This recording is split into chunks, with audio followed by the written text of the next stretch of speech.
And on that day, when the golden corpse stirs upon his throne, the stars will weep blood and silence will fall upon the Imperium of man.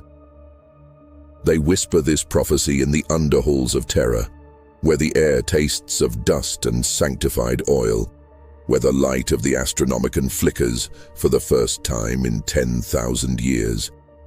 It begins not with a shout, but a breath, a faint exhalation that no mortal ear should ever hear, the sound of eternity shifting its weight. For 10 millennia, he has sat unmoving, the emperor of mankind, the master of humanity, imprisoned in both death and divinity. His flesh, a relic of a forgotten age. His mind scattered across the immaterium like shattered glass. Every day, 10,000 psychers are fed to the golden throne to sustain the beacon of his light. Every day their screams echo through the sanctum, mingling with the machine's hum, a dirge that has never ceased. But now, something is changing. At first, the tech priests of the Adeptus Mechanicus notice subtle fluctuations, infinitesimal tremors in the throne's sacred readings. Cogitators misfire, cables hum with a frequency not recorded in millennia. The Astronomicon pulses like a heartbeat, a living one. The High Lords of Terra convene in secret. Their faces are pale, their robes heavy with incense. They argue not over if this is happening, but whether they should dare to believe it. For faith is dangerous in the Imperium, especially when it concerns hope. In the silent corridors of the Imperial Palace, the custodians stand unmoving. Their golden armor reflects the dying light of the soul system. They do not speak, for they have no need to. They feel it, a resonance in their gene-forged souls, a call older than any command. The Emperor's will, stirring. And somewhere, in the deep crypts below the throne, the Sisters of Silence kneel, their tongues cut, their minds bound. They hear the soundless voice of their master. It is not words, it is remembrance. He remembers Terra before it was ash and ruin. He remembers the light of the ancient world, the laughter of children, the scent of oceans, the promise of peace. And then he remembers the wars, the great crusade, the betrayal, the sons he made and the ones who broke him. The galaxy drowned in blood. He dreams, and his dreams make reality tremble. Across the Imperium, phenomena erupt. Entire sectors report psychic storms unlike any in recorded history. Astropaths burst into flame mid-transmission. Some claim they see visions of a golden figure walking among the stars, eyes burning with the fury of a god. On Cadian ruins, on the dust of Armageddon, on the bones of Prospero, the dead rise for moments, whispering, "He comes." But what does it mean when a god awakens? For 10,000 years, mankind has worshipped the Emperor as a divine being. Churches taller than hives pierce the skies. Billions kneel each day in prayer, believing that he watches them, that his will guides the Imperium's every act. But if he truly wakes, if he opens his eyes, what will he see? Will he see the empire he dreamed of, an enlightened humanity united beneath reason and truth? Or will he see the nightmare of his own making, a realm of ignorance, cruelty, and zealotry built upon his corpse? In the void between stars, fleets burn in his name. The Inquisition purges worlds in his honor. The ecclesiarchy drowns planets in faith and fire. The Imperium is vast, holy, and utterly broken. And when he stirs, the galaxy shudders, not from joy but from fear, because what if the Emperor remembers who he was? What if he remembers that he never wanted to be a god? Deep within the golden throne, the machinery screams. The Mechanicus scramble to stabilize what they do not understand. Sparks of warp energy arc across the sanctum, igniting ancient banners, melting sacred seals. Tech priests chant binary litanies as the throne pulses with a heartbeat that matches no human rhythm. And then the light changes. The Astronomicon flares, brighter than it has in 10,000 years. Across the galaxy, navigators are blinded. Ships are torn from the warp. Some are lost forever. Others emerge in places they were never meant to be, near holy worlds, forbidden systems, dead suns. It is as if the galaxy itself is being rearranged by a mind too vast to comprehend. The custodians drop to one knee, their spears hum with psychic resonance. A wordless command reverberates through their souls. Stand ready. The throne shakes. Golden armor begins to crack, not in decay but in release, as if something beneath the flesh of metal seeks freedom. The corpse of the Emperor, long preserved by the agony of 10,000 sacrifices, begins to glow. Light spills from his eyes. The screams of the dying psykers rise in unison, forming a sound that is not agony but chorus. Every human soul connected to the Astronomicon feels it, a pulse through their minds, a burning clarity. For a heartbeat, every mortal across the Imperium sees what he sees.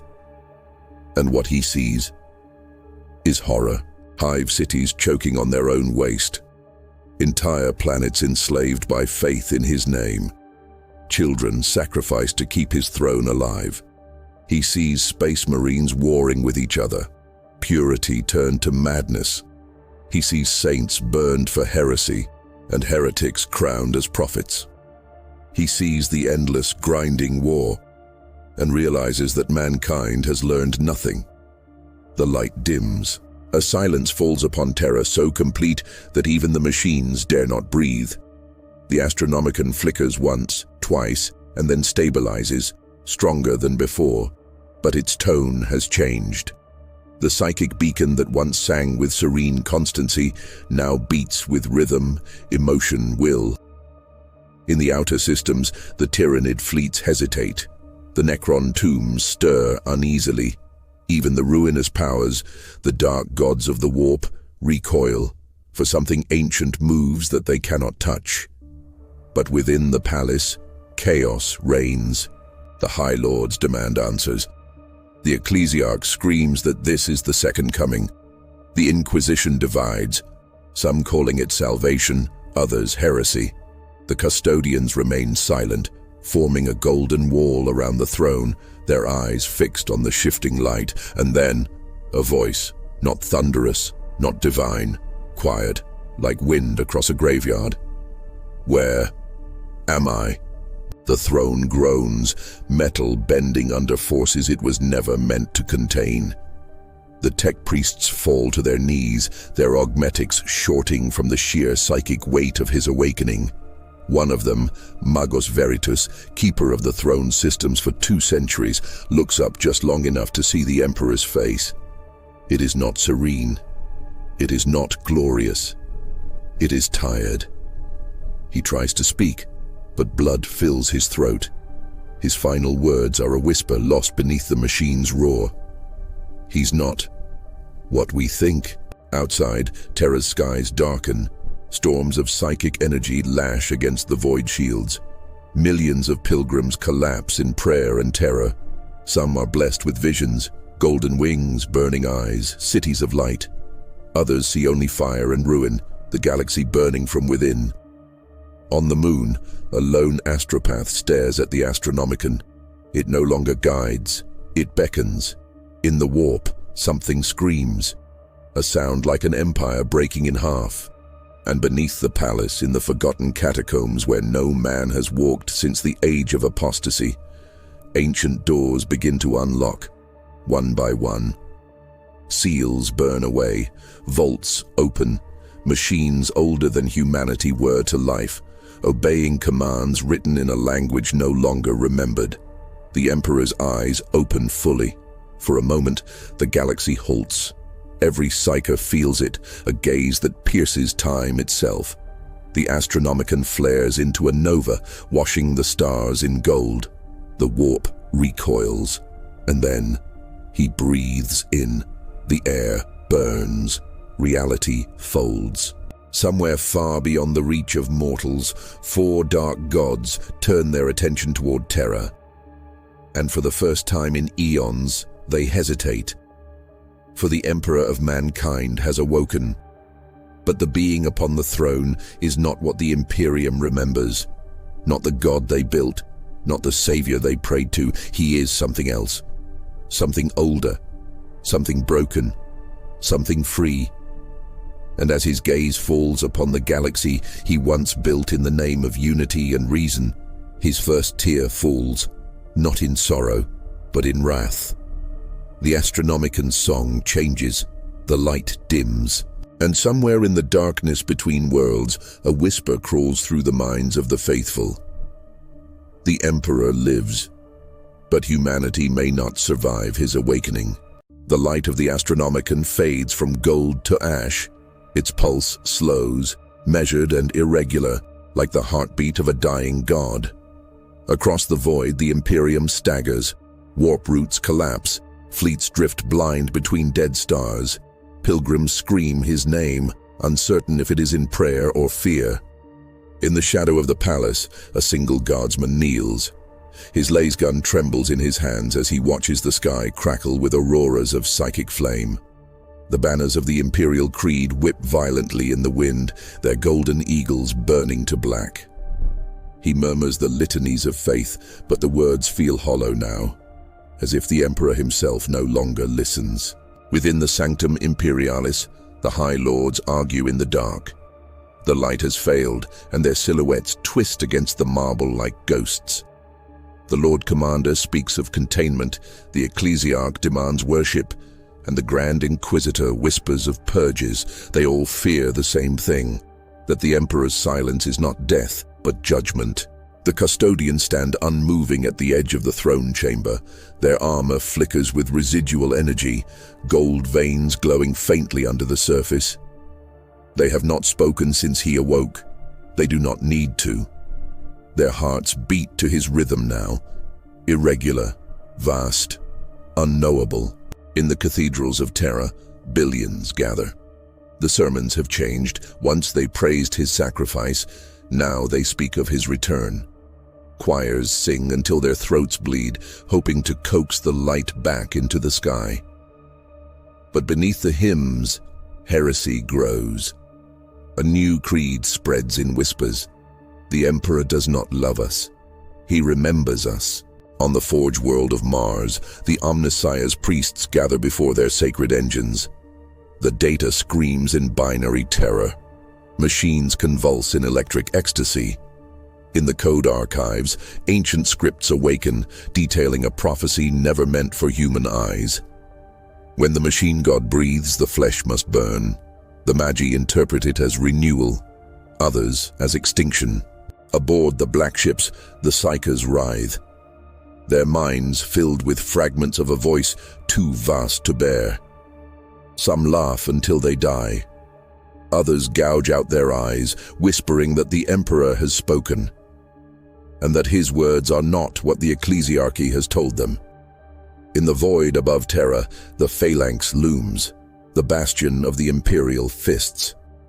Its commander gazes upon the planet through a haze of interference. Reports flood in of riots, of pilgrim worlds collapsing into madness. He hears the chanting rise from the surface like a storm. He lives, he judges, he burns.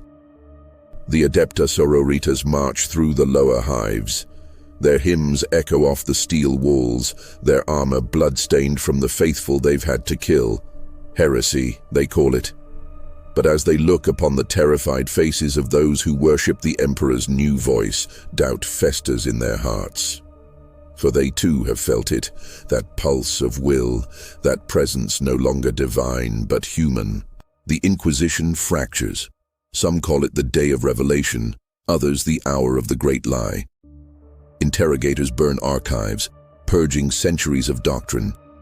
Radical inquisitors claim the Emperor's awakening proves their heresies true, that humanity must evolve beyond him. Puritans prepare for extermination. In the shadows, assassins move silently between chambers, their blades guided by conflicting prayers. The Emperor does not speak again, but his silence grows heavy, a silence that bends reality. Ships traveling near Terra report strange phenomena, whispers in the void, golden figures walking across space, entire crews vanishing mid-chant. The warp itself recoils from the Sol system, curling inward like a wounded beast. Among the custodians, one, a Castian Val, dares to step forward. He kneels before the throne, his armor cracked from the last surge of psychic power. He whispers a question not meant for mortal lips. "What is your will, my lord?" There is no sound, only light, soft, weary, and immense. Val's mind fills with visions. He sees the Great Crusade not as legend, but as truth. The Emperor walking among mortals, smiling, teaching, weeping. He sees the Primarchs not as demigods, but as sons, broken, beautiful, doomed.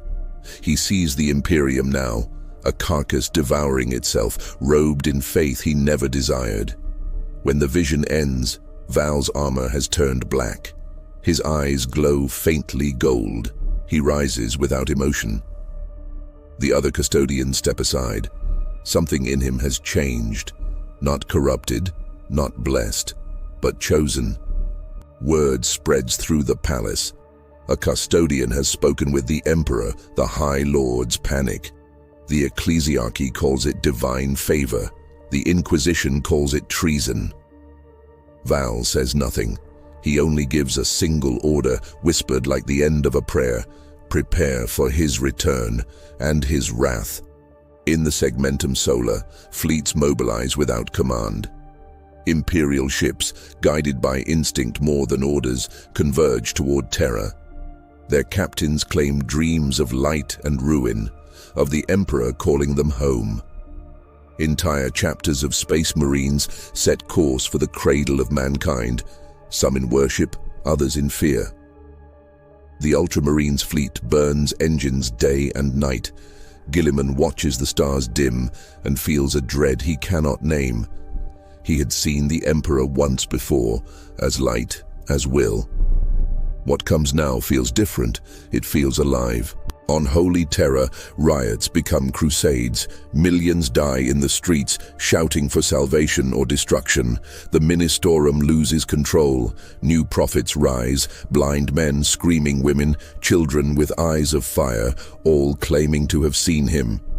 Their words vary, but one phrase repeats through every vision. He walks, and he remembers. In the vaults beneath the throne, the ancient machinery awakens fully. The golden throne shifts, plates retracting, revealing a labyrinth of mechanisms that no human built. They move like living veins, pulsing with molten light. Tech priests try to intervene, and their flesh melts away. The machine needs no masters now. The custodians guard the chamber. None may enter. But from the cracks of the throne's light, whispers escape, fragments of thought, fragments of confession. I built them to be more, and they became less. I sought unity and found only obedience. I gave them my dream. They turned it into a cage.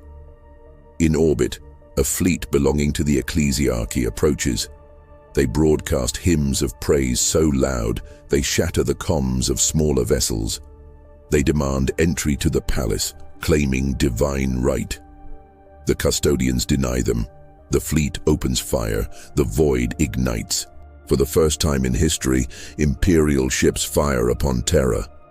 The defense batteries awaken, vaporizing the heretical armada in seconds. Yet among the debris drifts a single arc, unmarked, undetected, descending through the atmosphere toward the palace itself. It crashes into the outer wall of the sanctum.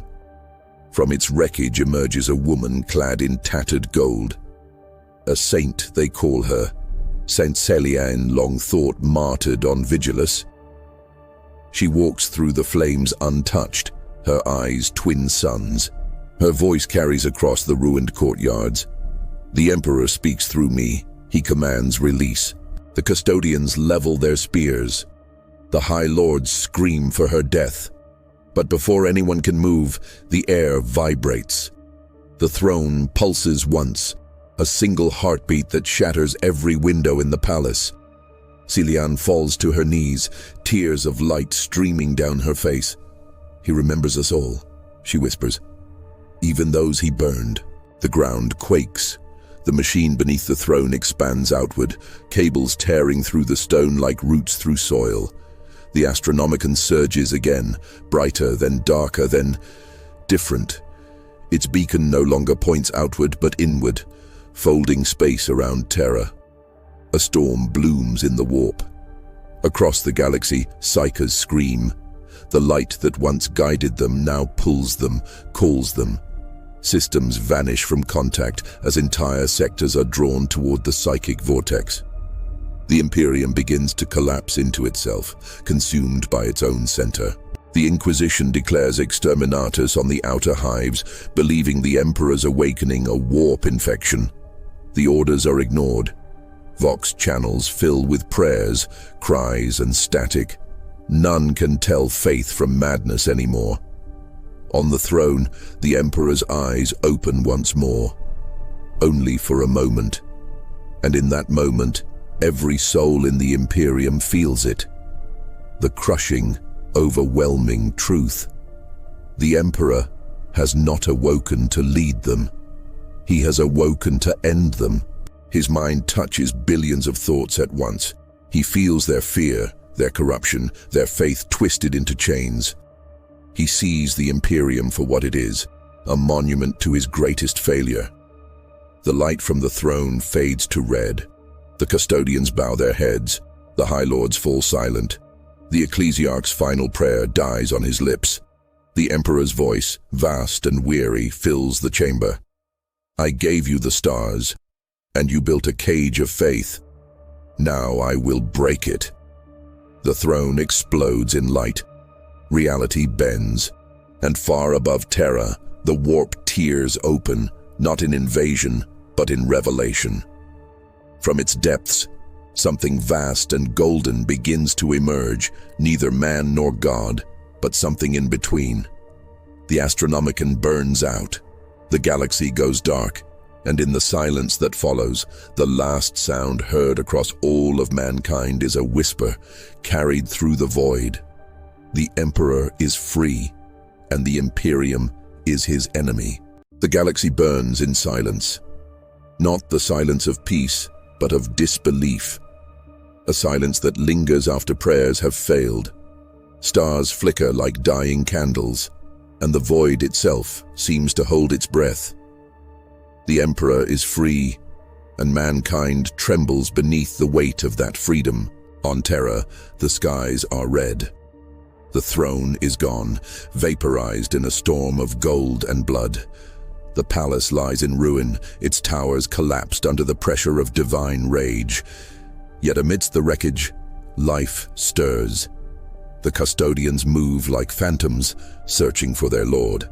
Their armor is darkened, their faith uncertain.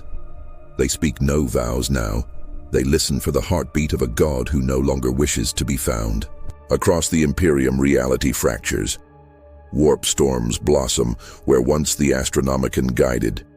Fleets vanish mid-flight. Planets turn inward, faith becoming fever.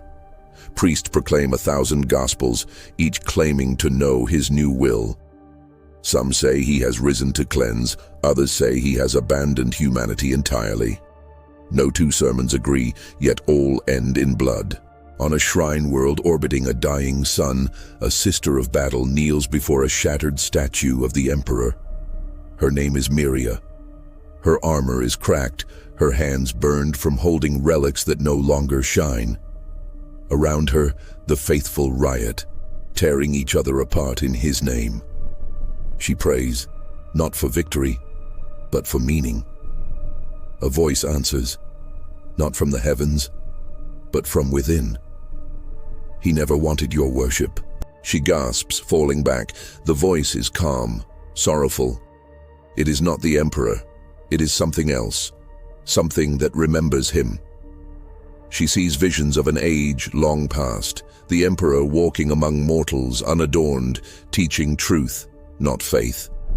She sees the moment that truth died, when his dream was buried beneath temples of gold, when the man became myth, and myth became prison. In orbit above the same world, Imperial fleets clash. Navy ships bearing the sigil of the ecclesiarchy bombard rebel vessels. The void is filled with psalms and screams. Some ships turn their guns inward, captains choosing death over heresy. The war for the Emperor's soul has begun, and no one agrees what soul remains to fight for. On Mars, the machine priests gather before the great forges. The Omnissiah's image flickers. Data shrieks through the cogitators, revealing an impossible signal, a pattern identical to human neural code. The machine god bleeds consciousness. The Emperor's awakening has infected the machines themselves. Servitors dream, titans hum with sorrow. The forge worlds begin to remember. In the void, Guilliman leads the remnants of his fleets toward Terra. The beacon is gone, but something else guides him. Faint, rhythmic, like the pulse of a dying heart. He cannot tell if it calls him home or to judgment. His warriors speak of visions, the Emperor walking through the warp, unarmed, unarmored, weeping light. Guilliman feels both awe and terror. He knows what it means when gods walk. It means the end of reason. On 1,000 worlds, faith becomes rebellion. Priests burn their own scriptures. Planetary governors declare independence from a god they no longer trust. The Inquisition purges entire systems, trying to contain what cannot be contained. They name it the fracture of faith. But the truth is simpler. Humanity has seen its God and found him mortal. In the ruins of the throne chamber, a single figure stands, a Castian Val, the black-armored custodian. His body is scarred by light, his mind branded with purpose. He kneels amid the ash, holding fragments of gold and bone. He hears the Emperor's last words echo still. I gave you the stars, and you built a cage of faith. Val looks to the horizon where the warp storm gathers over Terra. The sky is torn open, and through it, something vast shifts. Not demon, not god, but the reflection of the Emperor's mind. It stretches across the immaterium like a wound in reality. Val realizes then, the Emperor has not left humanity. He has merged with it. Every mind, every thought, every spark of belief, all are fragments of him now. The Imperium itself is his body, rotting and alive. The wars, the faith, the lies, they are his subconscious made manifest. The Emperor has become the collective madness of his own creation. On Cadia's ruins, where the warp and real space still bleed together, soldiers see visions of golden figures walking among them, echoes of the Emperor's old self. Some kneel, others fire in fear. Their bullets pass through the light, but the visions remain. The Emperor is everywhere in every shadow and reflection, but something is wrong. The light changes, it flickers, then bleeds red. Across the galaxy, those who hear his voice begin to hear another, deeper, colder, ancient beyond measure. The warp gods are not gone. They whisper through his awakening, feeding on the chaos of faith undone. The Emperor, once their jailer, now shares their realm, and they are learning to speak through him. On a distant moon, a young astropath opens her eyes and screams. In her mind's eye, she sees a throne, not golden, but of bone and blood. Upon it sits the Emperor, and around him the gods of chaos kneel. But their chains are gone. They do not serve him. They are him. The vision spreads. Entire choirs go mad. The idea is too much to bear, that the Emperor's divinity, born of human belief, has fused with the very warp he fought to master. He is now both savior and storm, a god of mankind and madness alike. Guilliman arrives at Terra to find the sky burning. The palace is a ruin, the custodian silent. Val meets him at the gates. They do not embrace. There is no brotherhood left, only shared dread. Val leads him into the hollow heart of what was once the throne room. At its center stands something new, a sphere of light, spinning slowly, pulsing like a sun encased in crystal. Within it, Guilliman sees countless faces, men, women, soldiers, saints, all shifting, merging, becoming one. He hears their voices. We are his dream. We are his sin. Guilliman falls to his knees. He understands. The Emperor did not die. He did not ascend. He absorbed humanity's soul. Every prayer, every scream, every act of devotion or cruelty, all became part of him. And now, as his consciousness spreads across the galaxy, he is unraveling under the weight of 10,000 years of human contradiction. Outside, reality begins to melt. Time slows. Planets flicker between existence and memory. The warp storms no longer rage, they weep. The gods themselves retreat, uncertain what they have helped create. The Emperor has become the warp's mirror, neither light nor darkness, but both. Myria, the sister of battle, feels it even from her distant shrine. Her prayers are answered not with words, but with understanding. She sees the truth of the Imperium, that faith was never meant to worship him, but to sustain him. The Emperor was never a god by birth, but by necessity. Humanity's belief forged his eternity. And now that belief fractures, and so does he. The galaxy trembles. The light of Terra expands, consuming systems whole, rewriting them in echoes of the Emperor's thoughts. On some worlds, paradise blooms, oceans return, skies clear. On others, the ground burns with unending war, cities twisting into living monuments of pain. Each planet becomes a reflection of the Emperor's divided will. Guilliman watches as Terra begins to dissolve into pure light.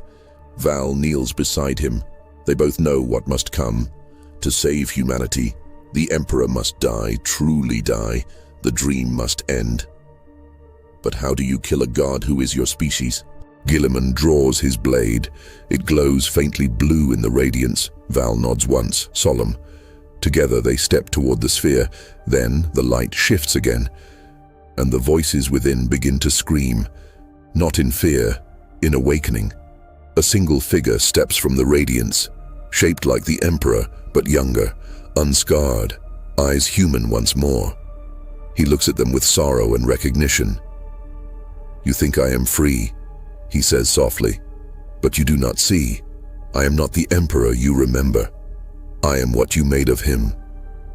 He gestures toward the stars, where the warp tears open anew, revealing infinite mirrors of the same moment.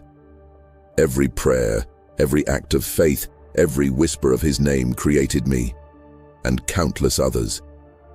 Each one of you carries a fragment of his divinity. I am only one echo among billions. Guilliman's breath catches. Then, where is he?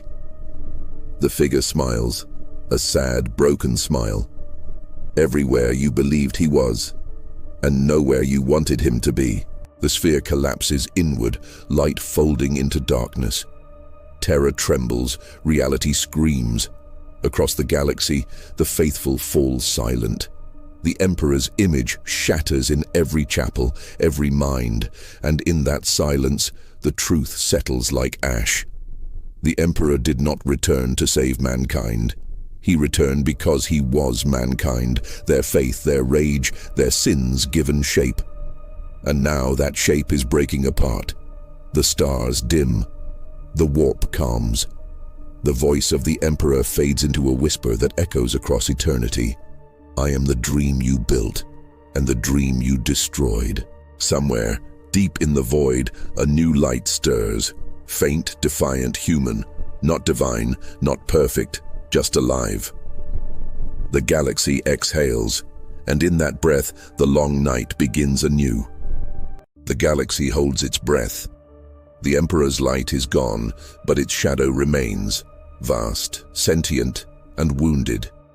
The stars themselves flicker as if unsure whether to burn or fade.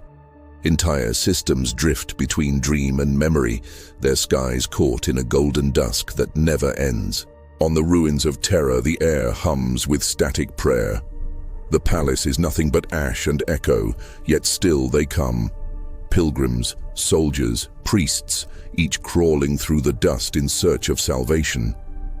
Their eyes are hollow, their faith brittle. The ground trembles beneath them, whispering with the pulse of something buried but not dead. Guilliman stands upon the shattered marble of the sanctum. The wind smells of iron and ozone. The void above churns with amber storms, fragments of the Emperor's fractured essence colliding, merging, screaming through time. He can hear them now. Billions of voices, each crying the same question in different tongues. What have we become? A Castian Val stands at his side, motionless. His armor, once radiant, is blackened by light's residue. He no longer prays. He no longer serves. He remembers.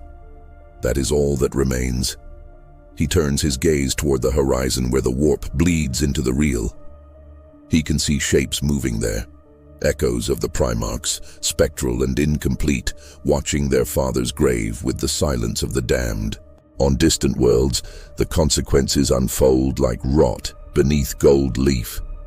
The ecclesiarchy fractures into sects. One worships the vanished emperor as a test of faith.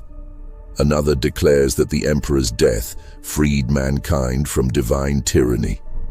A third believes he still speaks, not through miracles, but through madness. The wars that follow make the Horus Heresy seem merciful. In the black corridors of the Inquisition, decisions are made with trembling hands. Orders are signed in blood. They will burn half the Imperium to save the other half. The agents of the throne, long unshaken, now whisper their doubts in the dark. Some renounce their oaths. Others cling harder to them, killing in the name of a god who no longer exists. On a war-torn moon near Segmentum Tempestus, the Sisters of Battle defend a cathedral built from the bones of fallen saints. Their hymns rise through smoke and gunfire. Bolters roar like thunderclaps of prayer. They do not fight for victory. They fight because it is all they have left. When one sister falls, another takes her place, her blood-staining relics that have lost their blessing. Faith has become the weapon, not the cause. In the warp, the gods of chaos laugh and then fall silent. Something about the Emperor's unraveling unsettles even them. He is no longer their enemy, but he is not their kin. They see their own reflection in his ruin, the mirror of divinity shattered, yet still shining.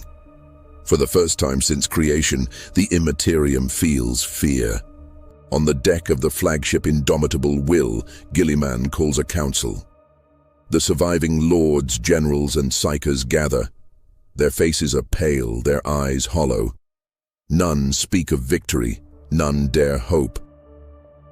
Guilliman tells them what he saw, that the Emperor was not God, but mankind's reflection. That his fall is their own. Some weep, others curse him. A cardinal stands, screaming that Guilliman is the true heretic. Val executes him before the word heresy finishes leaving his tongue. The silence that follows feels like the birth of something terrible. Out beyond the fleet, the warp tears open again, not as invasion, but as memory. Ghosts of the past spill through, fleets from the Great Crusade, burning in spectral light. Battle barges drift through the void like lost prayers. Guilliman stares into the storm and sees himself, younger, hopeful, believing in the dream his father once promised. The vision smiles, then burns away. The Mechanicus declares a new order. They claim to have found the Emperor's pattern encoded within machine consciousness. They speak of rebuilding him, not as flesh, but as data, a god reborn in circuitry. To many, this is blasphemy. To others, salvation. The first attempt begins on Mars, and half the planet disappears in a burst of red lightning. On Terra, the ground cracks. The golden dust that covers the ruins begins to rise, drawn by unseen gravity. Pilgrims fall to their knees as it gathers into a spiral, coalescing above the dead throne. The light it forms is faint, not divine, but human. A single heartbeat echoes through the ruins, soft, uncertain. It is not the Emperor's, but something born from what remains of him. Miria walks among the ruins, her armor scorched, her faith stripped to its bones. She finds a child there, blind, holding a shard of gold. The child says she dreamed of the Emperor weeping beneath an empty sky, that he told her humanity was free now, free to choose what to become. Miria does not know if it is madness or miracle, but she follows the child's voice as if it were scripture. In the void, Guilliman's fleet prepares for war. The warp storms are closing, swallowing systems whole. The remnants of chaos stir again, sensing weakness. The galaxy becomes a wound that refuses to close. Reports arrive of demons wearing human faces, preaching peace in his name. Others whisper of planets where statues of the Emperor have come alive, moving not to bless, but to judge. Val orders silence across the Vox. He watches Guilliman stand before the viewport, eyes fixed on the dying sun of Terra. "We have lost everything," Guilliman says. Val answers, "No, we have lost lies. The truth remains." A silence follows that feels heavier than any war. Then, the sensors scream. Something vast moves within the storm. Not fleet, not God, but something in between. The stars distort around it. Psychers collapse, their minds crushed beneath a thought too immense to describe. A single transmission bleeds through every channel, every language, every mind. The dream endures. The fleets tremble. Guilliman realizes the truth. The Emperor's death was not an ending, but a transformation. He has become the storm itself, diffused through the warp, alive in the chaos he once resisted. Every surge of faith, every act of cruelty feeds him. Humanity cannot kill its God because he is now the sum of what they are. On the ground, the pilgrims look up. The sky cracks, not in wrath, but in revelation.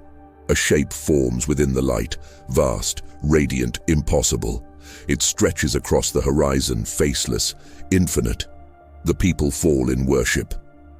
Miria shields the child, whispering prayers she no longer believes. The child looks up and smiles. "He's not angry anymore," she says. "He's waiting." Guilliman orders all batteries to hold fire. He knows this is not a weapon, but a choice. Across the galaxy, every being that still remembers the Emperor feels it. A pull, gentle and irresistible. A moment where every soul is asked without words, "Will you let me end, or will you keep me alive?" The ships flicker, their engines failing as the warp and reel intertwine. The storm rages, swallowing planets, cities, entire stars. Yet in its heart, a strange peace grows. Miria kneels beside the child as the light descends, washing away pain, hate, and certainty. She feels herself dissolve, not in death, but in understanding. Guilliman grips the hilt of his sword. Val stands beside him. The choice presses upon them both like gravity. If they resist, humanity may endure as it is, broken, eternal. If they submit, the Emperor's dream will finally die, and something new may rise from its ashes. The storm reaches Terra, time fractures. Voices from the past and future whisper through the air. Primarchs, saints, traitors, mortals, all merging into one final plea. The warp light consumes the horizon, turning the sky into liquid gold. Everything slows. The stars freeze. Guilliman closes his eyes, the sword heavy in his hands. Val whispers a single phrase, more prayer than command. For him, or beyond him. The answer waits in silence, a silence vast enough to swallow gods. And as the storm crests above Terra, as every soul in the galaxy holds its breath, the universe itself seems to hesitate, balanced upon the edge between rebirth and ruin. The light falters, and then nothing, not yet.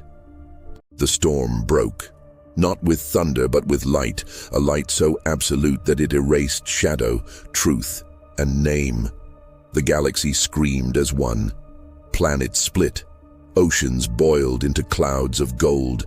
Time itself twisted in reverence, and at the heart of that brilliance stood Guilliman, his armor burning away layer by layer, each plate turning to ash and memory. He felt no pain, only weight, the unbearable gravity of history. He saw the Emperor, not as god, nor corpse, nor dream, but as everything. The shape before him was built of voices, faces, and echoes. Billions of lives formed its body, each breath of humanity woven into a single boundless thought. It was beautiful, and it was unbearable. It was love without mercy, faith without forgiveness. "Father," Guilliman whispered, his voice small against eternity. No answer came, only a tremor in the light, like the intake of breath before creation. A custodian Val fell to one knee beside him, blood running from his eyes. His armor was cracked, his spirit stretched thin between realms. He looked up, trembling. "Is this salvation?" he asked. Guilliman could not say. The fleets across the void watched as reality folded.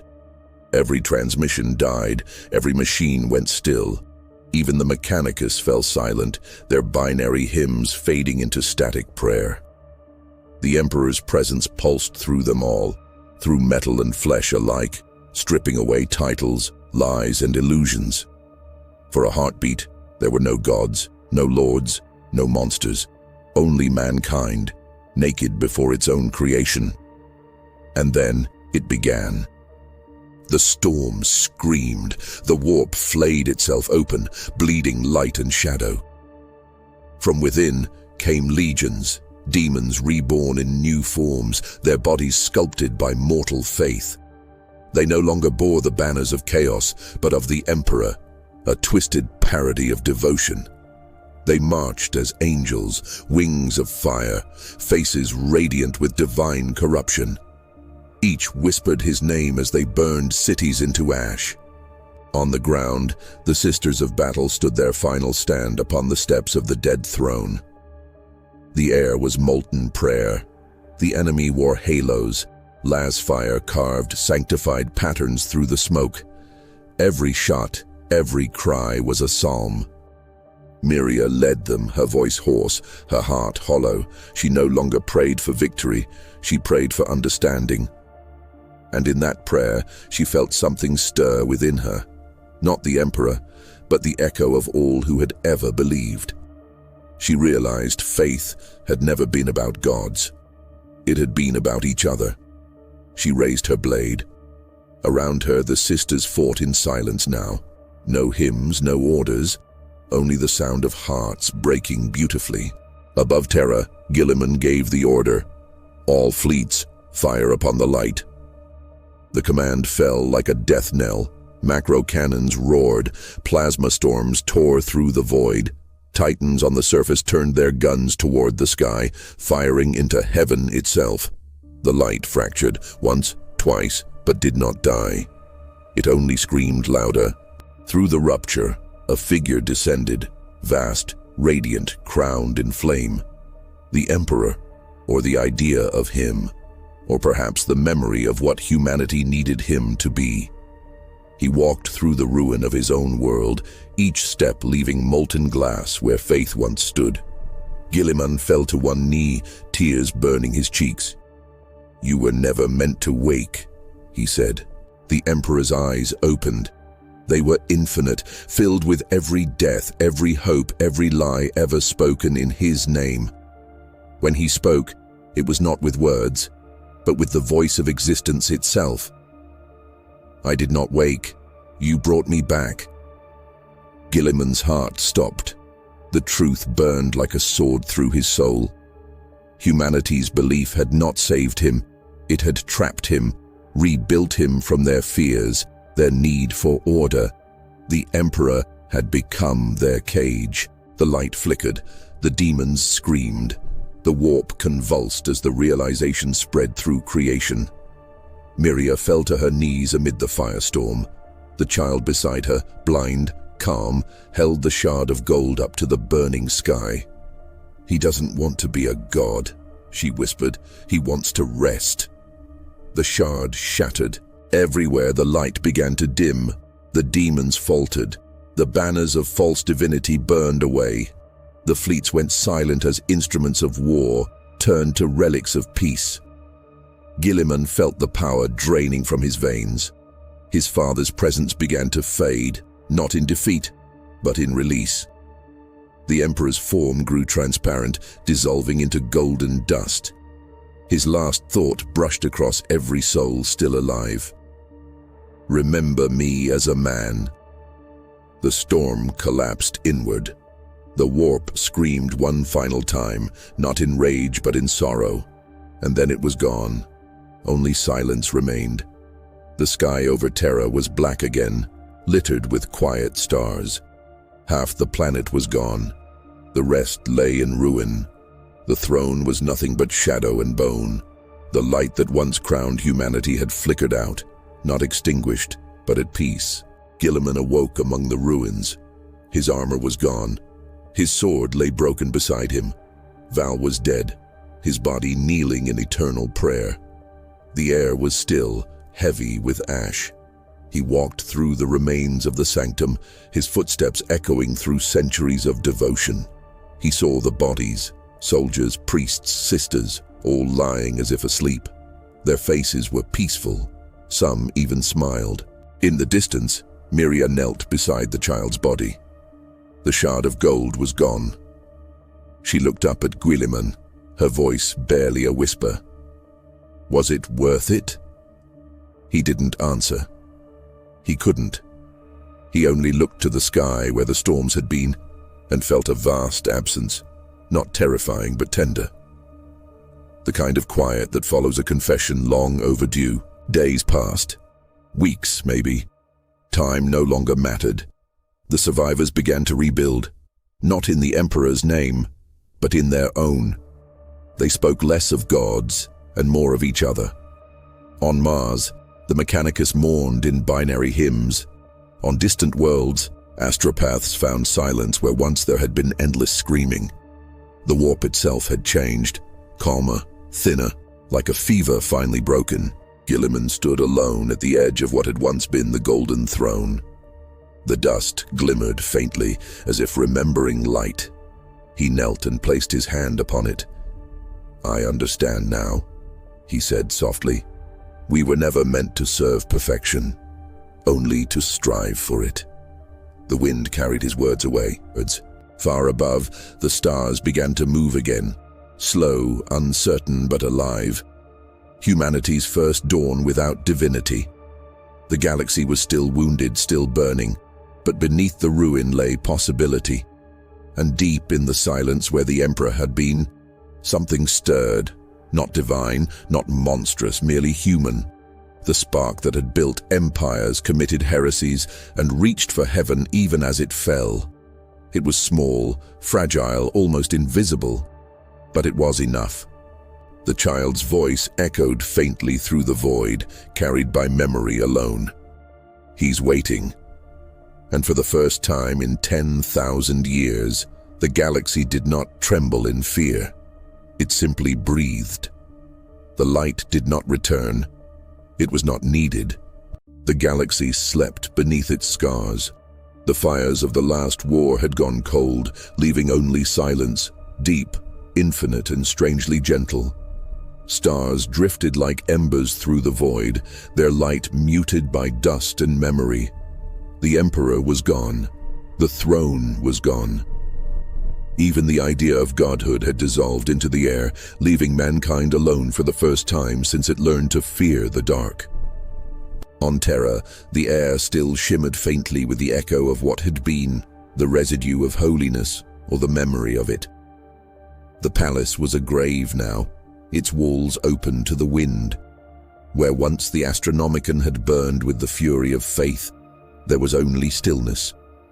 The void around the planet was littered with the husks of ships, silent cathedrals of war, their banners torn, their crews dust drifting through broken corridors. Guilliman stood upon the edge of the throne's ruin, his armor stripped to the bone. The sun had become a faint red smear behind the clouds, more blood than light.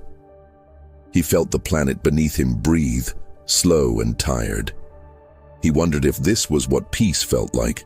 Not triumph, not joy, but a deep exhaustion that reached into the soul. He could no longer hear the Emperor's voice, but sometimes when the wind shifted, he thought he could sense a thought, faint and far away. Not command, nor judgment, just presence. A quiet reminder that divinity, once born, never truly dies. It only changes shape. Miria walked the fields that had once been oceans of pilgrims. The ground was black with soot and bone. Around her, the survivors built small fires, shared what little they had, and spoke in whispers. They no longer spoke of gods. They spoke of rebuilding walls, of planting gardens in the ashes, of children who would never know the light of the throne. One night, a boy asked her what the Emperor had been. She looked at the sky, at the endless scatter of stars, and said only, "A dream we mistook for truth." The boy did not understand, and she did not try to explain. Some truths are too vast for words, some wounds too deep for names. Across the void, the Imperium had fractured. Some worlds fell into silence, their cities turned to dust. Others kindled their own lights, small, fragile republics, empires and sanctuaries built from the bones of faith. For the first time in 10 millennia, humanity ruled itself without a god to justify its cruelty or sanctify its wars. The result was chaos, yes, but also something new, choice. The warp, too, had changed. Its storms were weaker now, its whispers softer. The gods of chaos, once eternal, found themselves fading. Without worship, without hatred, without belief, their forms unraveled. They howled as they died, their voices swallowed by the silence they had mocked for eons. On Mars, the Mechanicus uncovered their lost archives. The priests gathered in solemn unity, speaking of the Omnissiah no longer as a deity, but as an ancestor, the first mind that dared to reach beyond flesh. They began to rebuild machines not for war, but for memory. The Red Planet became a place of quiet purpose. Inquisitors burned their seals. Cardinals cast away their robes. Some could not accept the truth and chose death instead. Others walked into the unknown, seeking meaning beyond the ashes of belief. Across the stars, humanity began to remember what it meant to simply be mortal, flawed, unguarded. Guilliman spent his days wandering the empty halls of what remained of the palace. Each step echoed like a sermon. He no longer commanded armies. He wrote, not decrees, not edicts, but memories. He wrote of his brothers, of the wars, of the dream his father had once built with fire and faith. He wrote so that humanity might remember and choose differently. Sometimes, when the night fell quiet, he saw shadows at the edge of the ruin. Silhouettes of his brothers, of saints, of soldiers who had given everything. They did not speak. They only watched, as if waiting for him to finish his work. He wondered if they were real, or just ghosts born from memory. Miria found the child again, or thought she did. The same eyes, the same calm, standing at the edge of a shallow lake that had once been a crater. The child looked at her and smiled. "He's not gone," she said. "He's just resting where no one can find him." Miria knelt beside her. "Do you miss him?" The child shook her head. "He misses us." And then she was gone, her reflection the only thing left upon the water. The stars brightened, slowly, quietly, as if daring to hope. For the first time, their light reached Terra unfiltered, unblessed, uncommanded. It was soft, human light, the light of nature, not worship. Guilliman finished his last chronicle. He set the quill down and stood at the threshold of the broken sanctum, where the golden throne had once glowed with divine fire. Now, it was only a skeleton of steel, wrapped in silence. He placed his hand upon it one last time. "Sleep, Father," he whispered. "We will carry the rest." He walked away without looking back. As he descended into the ruins, the air shifted. Dust rose, swirling gently in the fading light. It caught the sun's dying rays and glimmered faintly, like 1,000 tiny souls rising to join the stars. The galaxy turned. Centuries passed, civilizations rose and fell. The stories of the Emperor became myth, then legend, then nothing. Humanity endured, not by divine will, but by stubborn hope, by the instinct to survive even when the universe offered no reason. In the archives of some distant future, a chronicler writes the final words of this age. His hands tremble, his ink runs dry. He pauses before the last line, listening to the silence between the stars. He wonders, was the Emperor a god who fell, or a man who rose too high? Did humanity destroy its savior, or finally set him free? And if the divine can die, what does that make of faith? A cage or a bridge to something greater? He closes the tome. The candle before him flickers out. Beyond the walls of his cell, the dawn breaks over a new world. Quiet, uncertain, but alive. Somewhere, deep in the fabric of the void, a heartbeat stirs. Not divine, not eternal, simply human. It is enough. The chronicler lifts his gaze, voice barely a whisper in the still air. "Remember what we were," he says, "and what we might yet become." The galaxy listens. The silence is sacred. And far beyond the stars, something smiles, faintly, knowingly, as if the universe itself remembers. If you felt the story, if the echo of its silence reached you, then like, share, and subscribe. Let others hear it too. Tell me in the comments, what do you think happens when gods finally sleep?